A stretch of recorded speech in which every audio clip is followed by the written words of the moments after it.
Kesari study centre के इस YouTube channel पर आप सभी का स्वागत है। जैसा कि हम लोगों ने आरआरबी एनटीपीसी के लिए फिजिक्स के न्यूमेरिकल की सीरीज की स्टार्ट किया है, तो इससे पहले जो एपिसोड हमने बनाया था जिसमें गति चैप्टर में हम लोगों ने दो वस्तुओं के वेग में उनके समय में होने वाले परिवर्तन पर आधारित न्यूमेरिकल्स को हमने सॉल्व किया था। एक जो बेसिक न्यूमेरिकल्स बहुत ज्यादा पूछे जाते हैं यहाँ पर, वो बंदूक और गोली पर आधारित सवाल पूछे जाते हैं, जहां पर बंदूक का द्रव्यमान और गोली का द्रव्यमान पर आधारित प्रश्न होता है। तो आज हम लोग सबसे पहले उसके कंसेप्ट को समझते हैं और उसके बाद हम लोग उसको उन सवालों को कम से कम समय में कैसे सॉल्व कर सकते हैं इनके ऊपर भी चर्चा करेंगे। तो चलिए आते हैं हम लोग गति चैप्टर के बंदूक एवं गोली वाले प्रश्नों को हल करने के ऊपर आते हैं। तो देखिए, इस चैप्टर को समझने से पहले सबसे पहले हमें समझना होगा संवेग संरक्षण के सिद्धांत के बारे में। ठीक है, तो संवेग संरक्षण का सिद्धांत क्या कहता है कि टक्कर से पूर्व का कुल संवेग ये बराबर होता है टक्कर के बाद का कुल संवेग के। ठीक है, अब यहां पर टक्कर से पूर्व टक्कर के बाद का कुल संवेग का मतलब क्या है। मान लेते हैं कि दो कोई वस्तु है, ठीक है, इसका द्रव्यमान आपका m1 है और इसका द्रव्यमान कितना है आपका m2 है। ये दोनों वस्तुएं किसी वेग से चलना प्रारंभ करती हैं, तो प्रारंभिक वेग हम इसका मान लेते हैं u1 और इसका प्रारंभिक वेग कितना मान लेते हैं u2। ये दोनों वस्तुएं आपस में चलना प्रारंभ करती हैं और आकर के किसी स्थान पे क्या होती है, टकराती हैं, और टकराने के बाद ये दोनों एक साथ अपना चलना प्रारंभ करती हैं। तो संवेग क्या कहता है, संवेग की परिभाषा क्या होती है, या मोमेंटम जिसको कहते हैं, लास्ट क्लास में भी हमने बताया था, इसको रिप्रेजेंट करते हैं P से। P इक्वल टू लिखते हैं mv, मतलब क्या है, m का मतलब होता है द्रव्यमान और v का मतलब होता है उसका वेग। ठीक है, तो ये होता है। तो अगर हम बात करें कि टक्कर से पूर्व का कुल संवेग, तो इस वस्तु के लिए कुल संवेग कितना होगा, m1 u1, क्योंकि द्रव्यमान गुना वेग, तो हम इसको लिखेंगे m1 u1 प्लस लिखेंगे आपका m2 u2। इसी प्रकार टक्कर के बाद जब प्रारंभिक वेग u1 था, तो इसका प्रारंभिक वेग कितना हो जाएगा v1 और इसका प्रारंभ अंतिम वेग कितना हो जाएगा v2। प्रारंभिक वेग u1, टक्कर के बाद इसका वेग कितना हो गया, अंतिम वेग हो गया v1। तो टक्कर के बाद का कुल संवेग इसको लिखेंगे m1 v1 प्लस हो जाएगा आपका m2 v2। तो ये जो संवेग संरक्षण का जो ये सिद्धांत है, इसी सिद्धांत पर आधारित करके हम लोग गोली और बंदूक के सवालों को बनाते हैं। अब गोली और बंदूक के सवालों के केस में अगर हम लोग इस चीज को अगर देखना चाहें, तो एक चीज अगर यहां पे जैसे मान लेते हैं कि हमारे पास एक बंदूक है और इस बंदूक के अंदर कोई एक गोली बुलेट को रखा गया है। ठीक है, इस बुलेट के बारे में अगर हम लोग बात करें तो कुछ टर्म्स हम लोग यहाँ पे लिख सकते हैं। जैसे हम लिखें कि मास ऑफ गन को mg लिख लेते हैं, मास ऑफ बुलेट को हम लिख लेते हैं आपका mb लिख देते हैं ना। बंदूक का द्रव्यमान तो मास ऑफ गन हमने लिखा, बुलेट का द्रव्यमान या गोली का द्रव्यमान तो mb हम लोगों ने रिप्रेजेंट कर दिया। क्योंकि अभी इस अवस्था में बंदूक और गोली दोनों ही क्या है, विराम की अवस्था में। ऐसे केसेस में आपके पास ये जो u जो है आपके पास, मतलब कि प्रारंभिक वेग जो है ये कितना लिया जाएगा आपका 0, और गोली भी आपके पास विराम की अवस्था में है, तो u आपके पास बुलेट ये भी कितना लिया जाएगा, 0 मीटर प्रति सेकेंड, और ये भी हो जाएगा 0 मीटर प्रति सेकेंड। ठीक है, अब इन केस क्या किया जाए कि इस गोली को क्या किया गया कि दागा गया। ठीक है, तो इस गोली को अगर हम क्या कर दे कि दाग दे, तो गोली को दागे जाने के बाद से जब ये गोली आगे की दिशा में क्या होती है, गति करती है, तो क्या होगा कि इसके वेग में एक परिवर्तन होगा और इसका वेग बढ़ करके कितना हो जाएगा, वेलोसिटी ऑफ गन कितना हो जाएगा, vg हो जाएगा। लेकिन एक चीज हम लोगों ने न्यूटन के तृतीय गति नियम से क्या पढ़ा है कि क्रिया के विपरीत प्रतिक्रिया होती है, यानी कि जिस वेग से गोली आगे की ओर गति कर रही है, विपरीत दिशा में एक प्रतिघात या रिकॉइलिंग फोर्स इसके ऊपर क्या होगा, आपका अप्लाई होगा। तो हमारे पास इस न्यूमेरिकल्स में जितने भी क्वेश्चन पूछे जाएंगे, आपको क्या रहेगा कि वेलोसिटी ऑफ गन, यानी कि इस बंदूक की प्रतिघात की जो गति है, प्रतिघात की गति जो है या रिकॉइलिंग वेलोसिटी जो है, उसे हमें फाइंड करना पड़ेगा। तो इसका मतलब है कि अगर इस क्वेश्चंस को हम लोग बनाने के लिए, अगर हम इस क्वेश्चंस को अपने टर्म में अगर हम बनाए, तो हम इन टर्म्स को कैसे लिख सकते हैं? अगर इस पूरे टर्म को हम क्या करते हैं कि गोली और बंदूक के क्वेश्चंस को दिए गए इक्वेशंस के टर्म पे अगर हम पुट करना चाहें, तो देखिए हमारे पास जो कंसेप्ट एक बनेगा, वो कंसेप्ट किस तरह से बनेगा। हम लिख सकते हैं कि बंदूक का द्रव्यमान और बंदूक का प्रारंभिक वेग प्लस गोली का द्रव्यमान यानी कि मास ऑफ बुलेट और गोली का प्रारंभिक वेग, ये बराबर हो जाएगा बंदूक का द्रव्यमान और बंदूक का अंतिम वेग, और प्लस आपके पास हो जाएगा गोली का द्रव्यमान यानी कि मास ऑफ बुलेट और गोली का अंतिम वेग। ठीक है, ये हम लोगों ने यहाँ पे पुट कर दिया। अब जो गिवन टर्म्स है, हम उन वैल्यूज को पुट कर देते हैं। mg के साथ में इसकी वैल्यू गन की कितनी दी गई है, 0। हम मास ऑफ बुलेट और इसकी वैल्यू को कितना ले लेते हैं, आपका 0। तो हमारे पास ये वैल्यू हो गया मास of bullet into velocity of gun plus कितना हो जाएगा, मास ऑफ बुलेट और वेलोसिटी ऑफ क्या हो जाएगा, आपका बुलेट हमारे पास हो गया। ये पूरे term 0 plus 0 equal to mass of bullet, velocity of gun और मास ऑफ बुलेट और वेलोसिटी ऑफ क्या हो गया, आपका बुलेट यहां पर हो जाता है। तो अब हम क्या करेंगे कि एक कंक्लूजन यहां पर हम लोग क्या पा सकते हैं कि जब कभी भी इस तरह के सवाल हमारे पास दिए हो, तो इस टर्म को अगर हम सॉल्व करें, तो इस टर्म के सॉल्व करने पर यह हो जाएगा कि मास ऑफ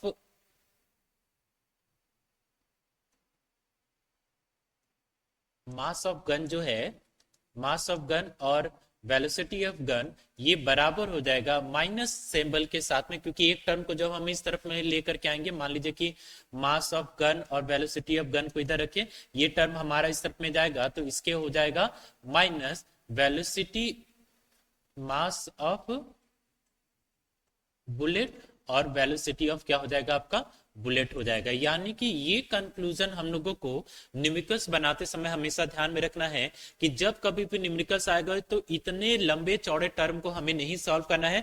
हमें शुरुआत कहां से करना है, सीधे इस टर्म से हम करेंगे, क्योंकि गोली का प्रारंभिक वेग, बंदूक का प्रारंभिक वेग दोनों ही 0 होगा। तो इस इक्वेशन को अगर हम सॉल्व करें, तो हमारे पास वो टर्म सीधे से आएगा कि यहाँ पर बंदूक का द्रव्यमान और बंदूक का अंतिम वेग, गोली का द्रव्यमान और गोली का अंतिम वेग दोनों आपस में क्या होंगे, बराबर होंगे।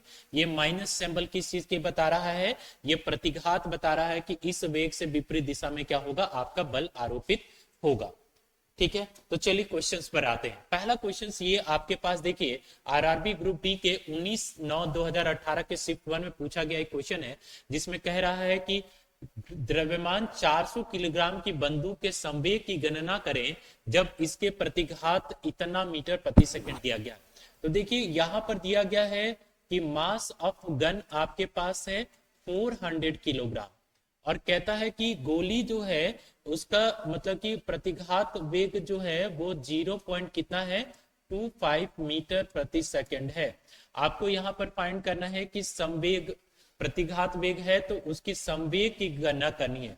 तो संवेग के लिए आपने पहले ही पढ़ा कि संवेग क्या होता है, द्रव्यमान गुना क्या होता है, आपका वेग होता है। तो द्रव्यमान आपके पास है 400 किलोग्राम और वेग यहां पर दिया गया है 0.25 मीटर प्रति सेकंड आपके पास दिया गया है। ठीक है, तो इसे हम सॉल्व करें तो ये हमारे पास 100 0 0 0 0 कैंसिल हो गया, ये हमारे पास हो गया इसकी वैल्यू 100 किलोग्राम मीटर प्रति सेकेंड। एक चीज देखिए, यहां पर सारे वैल्यूज 100 100 100 ही दिए गए हैं। इसका मतलब है कि न्यूमेरिकल्स बनाते समय खास तौर पर आपको इसकी यूनिट पर भी ध्यान देना पड़ेगा। तो इसकी यूनिट कितनी हो गई, किलोग्राम, इसकी यूनिट कितनी हो गई, मीटर प्रति सेकेंड। इसका मतलब है कि किलोमीटर प्रति सेकेंड है, किलोग्राम मीटर प्रति सेकंड है, किलोग्राम मीटर प्रति सेकंड स्क्वायर है, और एक किलोग्राम मीटर सेकंड स्क्वायर है। तो हमारा ऑप्शन नंबर बी यहाँ पर क्या हो जाएगा, राइट आंसर होगा। 100 किलोग्राम मीटर प्रति सेकंड हमारा राइट आंसर होगा।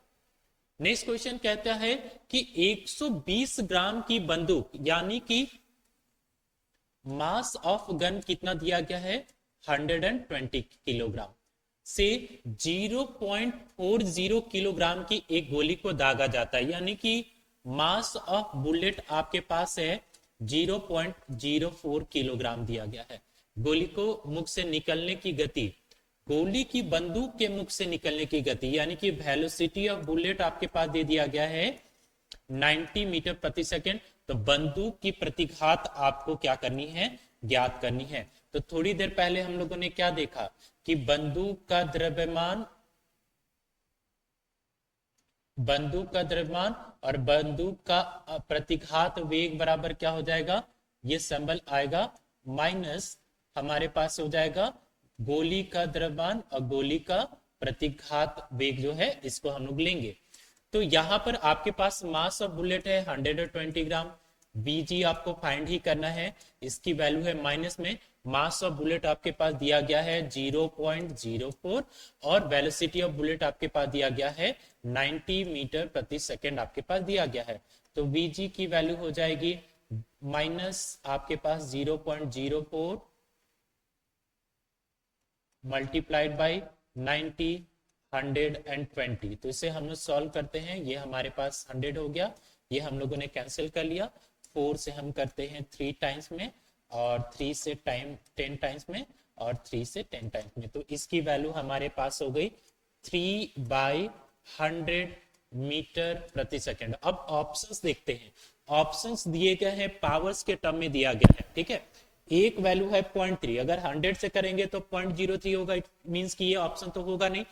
किसी भी चीज को जब हम ऊपर ले जाते हैं तो उसका पावर कितना हो जाएगा, 100 है तो 100 का पावर कितना लिखेंगे, 1/100 का पावर 2 है। तो आप जब इसको लिखेंगे तो आप इसको क्या लिखेंगे, 110 का पावर क्या लिखेंगे, -2। अगर आप देखें 1/100 को अगर आप सॉल्व करें तो 10 का पावर 2, और जब इसको न्यूमरेटर के फॉर्म में लिखे तो 10 टू पावर कितना हो जाएगा, -2 मीटर प्रति सेकेंड। तो इसके अकॉर्डिंग हमारा क्या हो जाएगा, आंसर ऑप्शन नंबर ए हो जाएगा 3 × 10⁻²² मीटर प्रति सेकेंड हमारा आंसर होगा।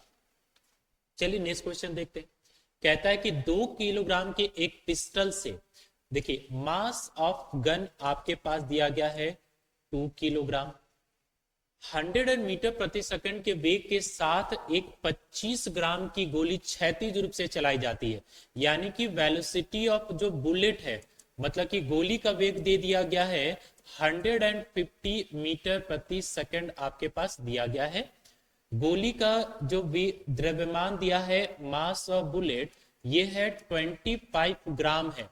तो 25 ग्राम को किलोग्राम में बदलने के लिए हमें इसको डिवाइड करना पड़ेगा, कितना, 1000 से डिवाइड करेंगे तो इसकी वैल्यू हो जाएगी 0.025 किलोग्राम होगा। सेम यूनिट में हमेशा मास को किलोग्राम में और वेलोसिटी को मीटर पर सेकंड में हमेशा चेंज कर लेना चाहिए। और हमें कह रहा है कि पिस्तौल का प्रतिघात, मतलब कि वेलोसिटी ऑफ गन जो है ये कितना होगा, हमें फाइंड करना है। तो हम डायरेक्ट इसके सॉल्यूशन पे आते हैं। तो इसका मतलब क्या है कि mass of gun multiplied by velocity of gun बराबर मास ऑफ, माइनस सिंबल लेंगे, मास of bullet into velocity of क्या हो जाएगा आपका बुलेट। तो मास तो आपके पास दिया गया है 2 किलोग्राम की बंदूक है, बीजी आपको फाइंड ही करना है, माइनस का सिंबल हो जाएगा, मास ऑफ बुलेट है आपके पास 0.025 और इसकी वेलोसिटी कितनी दी गई है, 150 मीटर प्रति सेकंड इसकी वेलोसिटी दी गई है। तो वेलोसिटी ऑफ गन हम निकालें, माइनस 0.025 मल्टीप्लाइड बाय 150 डिवाइडेड कितना हो जाएगा आपका 2 यहाँ पर होगा। इसको रिमूव करते हैं, हमारे पास वैल्यू कितनी हो गई आपके पास 1000, ये हमने कर लिया। ये हमारे पास कितना हो गया 4 से, तो ये हो गया 15 बाई कितना हो गया आपका 8। तो इसको जब सॉल्व करेंगे तो वेलोसिटी ऑफ गन हो जाएगा 8 से डिवाइड करेंगे तो ये हो जाएगा -1.87 मीटर प्रति सेकंड हमारा ये आंसर हो जाएगा। इट मींस कि हमारा ऑप्शन नंबर ए क्या होगा, एक राइट आंसर होगा। ठीक है, चलिए नेक्स्ट क्वेश्चन हम लोग आते हैं। नेक्स्ट क्वेश्चन भी हमारा सेम एज इसी तरह से है कि बट इसमें क्या किया गया है कि लिख दिया गया है कि m किलोग्राम की एक गोली, यानी कि मास ऑफ बुलेट कितना दिया है आपके पास m किलोग्राम, क्षैतिज दिशा में v मीटर प्रति सेकंड, यानी कि वेलोसिटी ऑफ बुलेट जो है वो दे दिया गया है v मीटर प्रति सेकंड।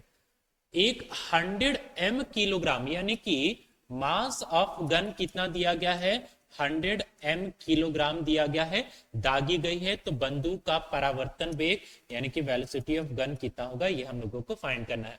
तो चलिए, जो क्वेश्चन बिल्कुल वैल्यूज नहीं दिया गया है, यहां पर क्या किया गया है कि आपके पास m और v के टर्म में दिए गए हैं, तो हमें कुछ नहीं करना है, सिंपल सा वही फॉर्मूला कि mass of gun multiplied by velocity of gun minus symbol mass of bullet into velocity of क्या हो जाएगा आपका बुलेट। इसी फॉर्मूला पे हम चीजों को पुट कर दे। कह रहे हैं कि मास ऑफ गन कितना दिया गया है, इसकी वैल्यू है 100 m, velocity of gun minus symbol mass of bullet कितना दिया गया है, m है, वेलोसिटी ऑफ बुलेट कितना दिया गया है, v दिया गया है। तो आप वेलोसिटी ऑफ गन निकालें, minus m into v by 100 m, m आपके पास कैंसिल हो गया, velocity of gun equal to minus v by कितना हो जाएगा आपका 100। अब ऑप्शन हम लोग देखते हैं, v मीटर प्रति सेकेंड माइनस v मीटर प्रति सेकेंड, v मीटर प्रति बाई 100 माइनस v बाई 100। तो हमारे पास ऑप्शन कौन सा हो जाएगा, ऑप्शन नंबर जो डी है माइनस v बाई 100 मीटर प्रति सेकेंड, ये हमारा क्या हो जाएगा आपका आंसर होगा। ठीक है, सेम एज हम लोग नेक्स्ट क्वेश्चन भी चले। तो इस क्वेश्चन में भी बिल्कुल वैसा ही क्वेश्चन दिया गया है कि एक 40 ग्राम के द्रव्यमान की, यानी कि आपके पास क्या दिया गया है कि मास ऑफ, अब देखिए हम लोग क्या करते हैं ना, शॉर्टकट तरीके को अपनाते हैं। शॉर्टकट तरीका हम लोगों को सिंपल सा क्या तरीका पता है कि हमेशा इक्वल टू से पहले जो कहा गया, जो क्वेश्चन जैसे बनाने का तरीका है कि 40 ग्राम के द्रव्यमान की एक गोली, तो इक्वल टू की तरफ में आप लिखिए 40 ग्राम है, इसका मतलब 1000 से डिवाइड करेंगे तो इसकी वैल्यू कितनी हो जाएगी, 0.4 क्या हो जाएगा आपके पास किलोग्राम। टर्म को अब शॉर्टकट बनाना सीखिए कि गोली जो है, इसको मान लेते हैं कि जैसे क्वेश्चन को पहले सॉल्व करते हैं कि मास ऑफ बुलेट आपके पास लिखा गया है 40 ग्राम, तो किलोग्राम में बदलने के लिए इसको 1000 से हम क्या करें, आपका डिवाइड करें, तो इसकी वैल्यू हो जाएगी 0.04 क्या हो जाएगा आपका किलोग्राम। उसी तरह से मास ऑफ गन जो कहा गया है ये है 3 किलोग्राम। वेलोसिटी ऑफ बुलेट आपके पास दिया गया है 150 मीटर प्रति सेकेंड। तो हमें क्या करना है कि जब कभी भी एग्जाम में न्यूमेरिकल सॉल्व करना है तो हम इन चीजों को अभी स्टेप पे टाइम बिल्कुल नहीं देंगे। सबसे पहले खोजेंगे कि बंदूक का द्रव्यमान कहां पर दिया गया है, ये 3 दे दिया गया है। ठीक है, बंदूक का द्रव्यमान कितना गया 3। वेलोसिटी ऑफ गन प्रतिघात हमेशा ही फाइंड करने के लिए कहा गया है। ठीक है, अब है कि गोली का द्रव्यमान कितना है, तो 40 ग्राम, 1000 से डिवाइड करेंगे तो 0 पॉइंट कितना हो जाएगा 04, और 100 मीटर प्रति सेकंड क्या किया गया है बुलेट का। तो आप सिंपल से जब कभी भी एग्जाम में आए तो आप बिल्कुल कुछ ना करें, आप स्टेप यहां से भी और आगे बढ़े। कह रहा है कि बंदूक का प्रतिघात निकालना है, तो करना क्या है कि गोली का द्रव्यमान कितना दिया गया है 0.04, 0.04 एग्जाम में बिल्कुल यहां से शुरू करें 0.04 है ना, ग्राम को किलोग्राम में बदले 1000 से डिवाइड किया 0.04 मल्टीप्लाइड बाय गोली का वेग कितना है 150, यहां पर माइनस का सिंबल ले लें और डिवाइड कर दे सीधे बंदूक के द्रव्यमान से, यानी कि 3 से आप इसको डिवाइड कर दे। तो 3 से 5 टाइम में इसको रिमूव करते हैं, हमारे पास कितना हो गया 100, और इसको सॉल्व करें तो 20 बाई कितना हो गया 10, और इसको आप जब सॉल्व करेंगे तो इसकी वैल्यू हो गई -2 मीटर प्रति सेकंड, यानी कि ऑप्शन नंबर बी क्या होगा आपका आंसर होगा। इसका मतलब है कि हम लोगों ने अब तक के क्वेश्चन में पहले देखा कि गोली और बंदूक के सवालों को सॉल्व करने के लिए इसका कंसेप्ट क्या कहता है। तो कंसेप्ट हम लोगों ने यहाँ पर हम लोगों ने देखा कि संवेग संरक्षण के सिद्धांत और तृतीय गति के नियम के आधार पर एक कंक्लूजन हम लोगों को मिला कि गोली का द्रव्यमान और गोली का जो वेग है बंदूक के द्रव्यमान और बंदूक के वेग के बराबर होगा, बस एक नेगेटिव साइन ये बता रहा है कि प्रतिघात के वेग मतलब विपरीत दिशा में लगने वाले वेग को बता रहा है। और एक फाइनल कंक्लूजन हम लोगों ने यहाँ पर ये देखा कि हम क्या कर सकते हैं कि न्यूमेरिकल्स को सॉल्व करने का जो तरीका होगा वो डायरेक्ट क्या कर सकते हैं कि प्रतिघात जो आपके पास निकालना है बंदूक का, आप क्या कर सकते हैं कि माइनस सिंबल के साथ में आप लिख सकते हैं कि बंदूक का द्रव्यमान और इसको गुना करें बंदूक, आप इसको कंक्लूजन के तौर पे आप ऐसे भी लिख सकते हैं, इस फॉर्मूला के आधार पर आप डायरेक्ट कंक्लूजन ऐसे भी लिख सकते हैं कि जब कभी प्रतिघात निकालना हो तो सिंबल माइनस सिंबल लीजिए, यहां पे आप लिखिए गोली का जो द्रव्यमान दिया गया है गुने गोली का वेग और इसे भाग दे दें बंदूक का द्रव्यमान। आप एग्जाम में डायरेक्ट जब सॉल्व करना हो आप इस टर्म से ही क्या करें, एग्जाम में क्वेश्चन को सॉल्व करने की शुरुआत करें। उतने बड़े स्टेप नहीं है, आप सिंपल सा गोली का द्रव्यमान अगर किलोग्राम में नहीं दिया गया है 1000 से डिवाइड करें, गोली का द्रव्यमान बिल्कुल वन लाइनर क्वेश्चन आप इसको बनाएं कि गोली का द्रव्यमान जो दिया गया है यहाँ पे पुट करें, गोली किस वेग से चल रही है उसको यहाँ पे पुट करें और बंदूक का जो द्रव्यमान है उसको यहाँ पे पुट करें और सॉल्व करके तुरंत आप वन लाइनर आंसर यहाँ पर पा सकते हैं। आई होप कि जिस कंसेप्ट को हमने बताने की कोशिश की है ऑलमोस्ट आप देखें कि हर एक शिफ्ट में गोली और बंदूक वाले सवाल को एनटीपीसी के एग्जाम में लगातार पूछा गया है। तो आई होप कि इन कंसेप्ट के साथ आपको बहुत सारा हेल्प मिल रहा होगा। नेक्स्ट क्लासेस में हम लोग क्या करेंगे कि इससे रिलेटेड और दूसरे जो प्रॉब्लम्स है उनके ऊपर हम लोग बात करेंगे और ग्रेविटेशन चैप्टर के भी न्यूमेरिकल्स को हम लोग नेक्स्ट स्टेज में स्टार्ट करेंगे। आप लोग अगर न्यूमेरिकल्स के लिए फिजिक्स के किसी भी और चैप्टर्स के न्यूमेरिकल्स चाहते हैं तो आप अब कमेंट करके हमें बता सकते हैं, हम जल्द से जल्द उन वीडियोस को आप लोगों के लिए अपलोड करने की कोशिश करेंगे। और अगर आप लोग ने अब तक हमारे विश्वेश्वरी स्टडी सेंटर को चैनल को सब्सक्राइब नहीं किया है तो इसे लाइक और सब्सक्राइब जरूर कर ले और इसके चैनल्स पे अपलोड किए जाने वाले वीडियोस को बेनिफिट लेने की कोशिश करें। Thank you everyone.